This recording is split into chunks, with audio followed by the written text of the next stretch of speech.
একা একা ঘুরতে যাইয়ে কখনো মজা পাবেন না। পরিবার বা বন্ধু বান্ধব নিয়ে যদি একসাথে ঘুরতে যান দেখবেন অনেক মজা লাগে। এই যে আমরা সূর্য মামা ঘরে যাইতেছে, আমরা সবাই একই সাথে হাঁটতে হাঁটতে সমুদ্রের দিকে যাইতেছি। পিছন থেকে আমার ছেলে ভিডিও করতেছে। কত সুন্দর একটা দৃশ্য দেখেন। আর এই জায়গাটা না দেখলে নয়, একদম ইনানি বিচের মতন এই জায়গাটা। সমুদ্রের পানি যখন বাটাতে পরিণত হয় তখন সমুদ্রের সব পাথর উপরে চলে আসে, একদম মাঝখান বরাবর পানি চলে যায়। এখানে হাঁটতে ভীষণ ভালো লাগে। জীবনে প্রথমবার আমি ব্যান গাড়িতে উঠলাম। এখানে সবাই ব্যান গাড়িতে যাতায়াত করে, মানে এখানে তো সবাই গ্রুপ বেঁধে আসে, না হয় পরিবারের সবাই মিলে আসে। এখানে ব্যান গাড়িতে করে যাতায়াত করতে সুবিধা, কিন্তু দামটা ভীষণ চড়া। বিচে ছিলাম কিন্তু অন্ধকার হওয়ার কারণে আমরা বাইর হয়ে গেছি। তারপরে দেখেন কত আলো।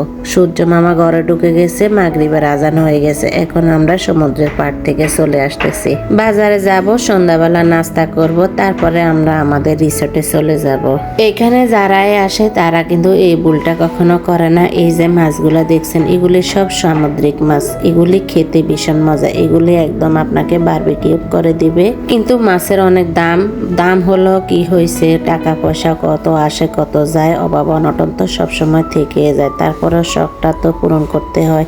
আমরাও আজকে এখানে বড় একটা মাছ নিয়েছি, নিয়ে আমরা সবাই বারবিকিউ করে তারপর এখানে পরোটা দিয়ে খাবো।